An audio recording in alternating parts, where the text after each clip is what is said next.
नमस्कार विद्यार्थी मित्रांनो, स्वागत आहे तुमचं डी नर्सिंग या यूट्यूब चॅनल. तर विद्यार्थी मित्रांनो, पूर्वी आपण काही दिवसापूर्वी एक व्हिडिओ बनवला आहे. तर व्हिडिओमध्ये असं सांगण्यात आलेलं होतं की DHSची जी आहे भरती हे डिसेंबरमध्ये येईल म्हणून. ठीक आहे. तर डिसेंबरमध्ये त्यापूर्वीच्या व्हिडिओमध्ये आपण अशी माहिती दिली होती की जे आहे आपले महाराष्ट्राचे आरोग्यमंत्री जे आहेत हेल्थ मिनिस्टर, त्यांनी जेव्हा नगरमध्ये गेले होते तेव्हा त्यांनी सांगितलं होतं की 5,000 पदाची जी आहे भरती जी आहे लवकरच येईल असं त्यांनी सांगितलं होतं.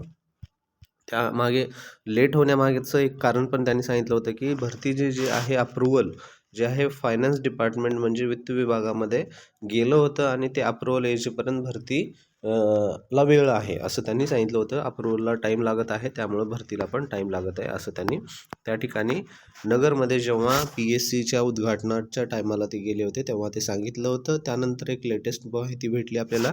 आत्ताच त्यांनी एक मीडियामध्ये एक त्यांनी व्हिडिओमध्ये सांगितलं होतं महाराष्ट्राचे आरोग्यमंत्री साहेबांनी त्यांनी की 5,000 पदाची ही जी भरती आहे ती डिसेंबरमध्ये होण्याची शक्यता आहे, कारण त्यांच्याकडून अप्रूव्हलचं जे आहे जवळपास झालेलं आहे वित्त विभागाकडून. त्यानंतर मग ही 5,000 पदाची भरती लवकरच येईल.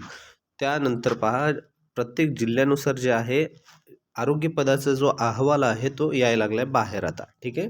तर हा आरोग्य सेवक पदाचा पुरुष पदाचा अहवाल एप्रिल 2025चं जे आहे हो आत्ता लेटेस्ट या महिन्यामधला तारीख पाहून घ्या. या ठिकाणी तुम्हाला बऱ्याच जणाला तारखेचा कन्फ्युजन असतो. तर पहा या ठिकाणी तारीख काय आहे, तर तारीख पहा 3/11/2025 ही तारीख आहे. म्हणजे हे नोव्हेंबरमधलाच हा जो आहे अहवाल आहे. नोव्हेंबर महिन्यामध्येच हे रिक्त पदाचा तपशील जो आहे तो काढलेला आहे. उपरोक्त रिक्त पदांची संख्या बदल होण्याची शक्यता नाकारता येत नाही, म्हणजे थोडेफार कमी थोडेफार जास्त होऊ शकतात असं या ठिकाणी सांगण्यात आलेलं आहे. तर हे जे आहे आरोग्य सेवक पदाचं आहे. तर अशा प्रकारचे रिक्त पदाचा अहवाल प्रत्येक असतील जिल्ह्यानुसार निघेल, त्यामध्ये प्रत्येक पदाचा पण असेल.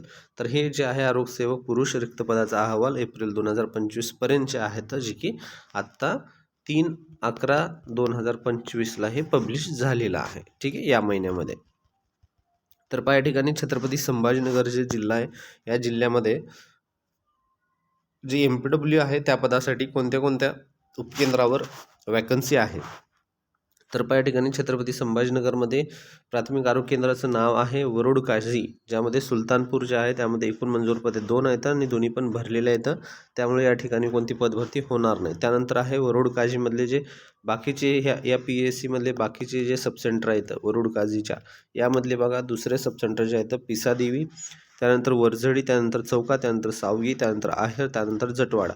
एवढ्या सर्व सब सेंटरमध्ये जे आहेत या ठिकाणी 2 आहेत, या ठिकाणी 2 आहेत मंजूर पदे आणि बाकीच्या सर्व ठिकाणी एक एक मंजूर पदं आहेत. आणि ही सर्व भरलेली आहेत, ज्यामध्ये फक्त 3 ठिकाणी जे आहेत रिक्त पद आहेत, जे रिक्त पद आहेत ते आहेत पिसादेवी एका ठिकाणी आहे, मधली या ठिकाणची भरती येईल. त्यानंतर जे आहे चौका या ठिकाणी एक आहे, या ठिकाणी पण भरती येईल. आणि त्यानंतर आहे सावगी, या ठिकाणी पण भरती येईल. तर एकूण जे आहे या वरुड काझी या PSC मध्ये 3 पदे MPWची रिक्त आहेत, म्हणजे या 3 पदाची भरती येईल. त्यानंतर पुढचे PSC आहे पहा या ठिकाणी जे आहे नेक्स्ट PSC आहे छत्रपती संभाजीनगरमधले जे आहे लांडसांगवी. ठीक आहे, लांडसांगवी, ज्यामध्ये पहा एकूण जे आहेत टोटल जागा 7 आहेत, ज्यामधल्या 7 मधल्या 5 ज्या आहेत ह्या रिक्त आहेत. हे यामध्ये खूप सारे आहेत, ज्यामध्ये सताळा असेल, ढवळापुरी असेल, त्यानंतर आडगाव सरक असेल, लांबकाना असेल, त्यानंतर नाय गव्हाण, अशा प्रकारे एकूण 7 टोटल जागा होत्या, त्यामधल्या 2 सध्या कार्यरत आहेत, त्यानंतर 5 या ठिकाणी रिकाम्या आहेत. त्यानंतर नेक्स्ट पाहून घ्या पुढचं जे आहे पहा विद्यार्थी मित्रांनो, हे जे आहे तुम्ही जर छत्रपती संभाजीनगरमधले असताल तर तुमच्यासाठी खूप महत्त्वाचं आहे. तुम्ही जर MPW आरोग्यसेवक या पदासाठी फॉर्म भरणार असताल तर तुम्ही अगोदर हा व्हिडिओ पाहून घ्या, कारण या व्हिडिओमध्ये तुम्हाला समजून जाईल की तुम्ही ज्या पदाची प्रयत्न करताय, तयारी करताय, ते तुमच्या जवळपास अवेलेबल आहे का, तुमच्या जिल्ह्यामध्ये वगैरे हे अवेलेबल पदे आहेत का. ठीक आहे, जर पदे रिकामे असतील तर तुमच्या अभ्यासाला जोम लावणं गरजेचं आहे, जास्त अभ्यास करणं खूप गरजेचं आहे. त्यानंतर नेक्स्ट PSC पहा पिंपरी जाळजा, ज्यामध्ये पहा एकूण जे आहेत 7 पदे दिलेली आहेत, ज्यामध्ये 4 सध्या रिकामे आहेत, 3 जे आहेत कार्यरत आहेत, ज्यामध्ये MPW आरोग्यसेवक. त्यानंतर आहे गोल्डगाव, ज्यामध्ये एकूण 3 जे आहे तर गोल्डगावमध्ये सब सेंटर आहे तर त्यामध्ये शेकटा एक आहे, त्यानंतर घाडे पिंपळगाव एक आहे आणि करमाड एक आहे, ज्यामध्ये एकूण 3 आहेत आणि तिन्ही पण कार्यरत असल्यामुळे या कोणत्याही ठिकाणी एकही कर्मचारीची गरज नाही आहे, त्यामुळे या ठिकाणी कोणती भरती होणार नाही.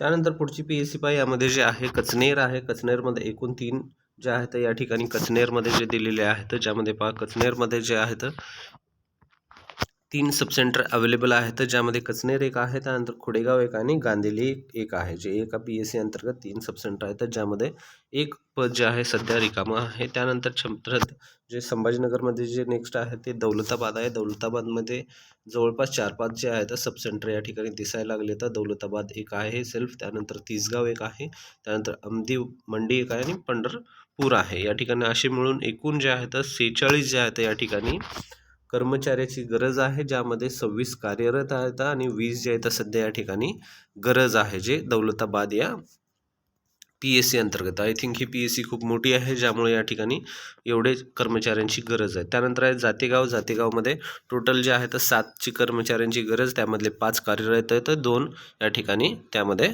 गरज आहे. अशा प्रकारचे पहा फुलंब्री पण आहे. फुलंब्रीमध्ये एकूण जे पहा या ठिकाणी 7 आहेत, 3 कार्यरत आहेत, 4ची गरज आहे. त्यानंतर पहा फुलंब्रीमध्ये पहा जे दुसरे पण दिले तर एकूण 4, 2-2ची गरज आहे. त्यानंतर आहे पैठण. पैठणमध्ये बरेच जे विद्यार्थी असतील, मोठं आहे, त्यामध्ये पैठणमध्ये पहा 5 जे आहेत एकूण जे दिलेले आहेत PSC नुसार या ठिकाणी ही सर्व माहिती दिलेली आहे, सब सेंटरनुसार पण या ठिकाणी काढलेली आहे. ठीक आहे, तर पहा एकूण जे आहे पैठणमध्ये 9 कर्मचाऱ्यांची त्या ठिकाणी कार्यरत जे गरज आहे, संख्या आहे, ज्यामध्ये 8 जे आहेत कार्यरत आहेत, 1 जे आहे या ठिकाणी कर्मचाऱ्याची सध्या वॅकन्सी आहे त्या ठिकाणी.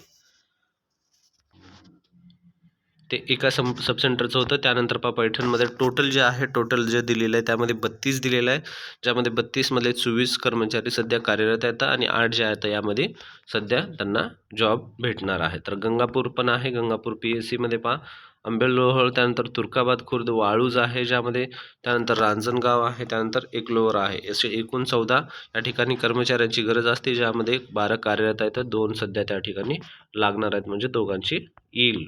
त्यामध्ये नेक्स्ट पण दुसरे आहेत PSC. त्यानंतर सिंधनगाव, वडगाव जे आहे, त्यानंतर पहा यामध्ये भंडाळा आहे.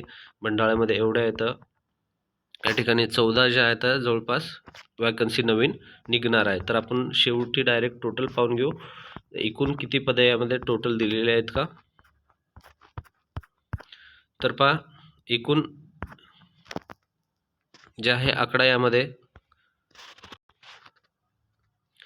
जो दिलेला आहे पहा, अशा प्रकारे एकूण आकडा आहे. जर हे फक्त एका जिल्ह्याचं आहे, लक्षात असू द्या, हे जे आकडेवारी आहे तर एका जिल्ह्याचं येतं. यामध्ये जे आहे तर 96 पदे हे आरोग्यसेवकची छत्रपती संभाजीनगर जिल्ह्यामधून निघालेले आहेत, ज्यामध्ये 179 पदे हे सध्या कार्यरत आहेत, 275 हे पदे मंजूर आहेत. म्हणजे 96 पदासाठी छत्रपती संभाजीनगरमध्ये आरोग्यसेवक पदाची भरती येईल. तर तयारी चांगली करा, ही भरती लवकरच येणार आहे. सांगितल्याप्रमाणे डिसेंबरमध्ये याचे येण्याची शक्यता खूप जास्त आहे. तर व्हिडिओ आवडला असेल तर नक्कीच व्हिडिओ लाईक करा, चॅनल सबस्क्राईब करा. असे नवीन अपडेट आपल्या चॅनलवर डेली येत असतात. धन्यवाद मित्रांनो, भेटूया पुढच्या व्हिडिओमध्ये.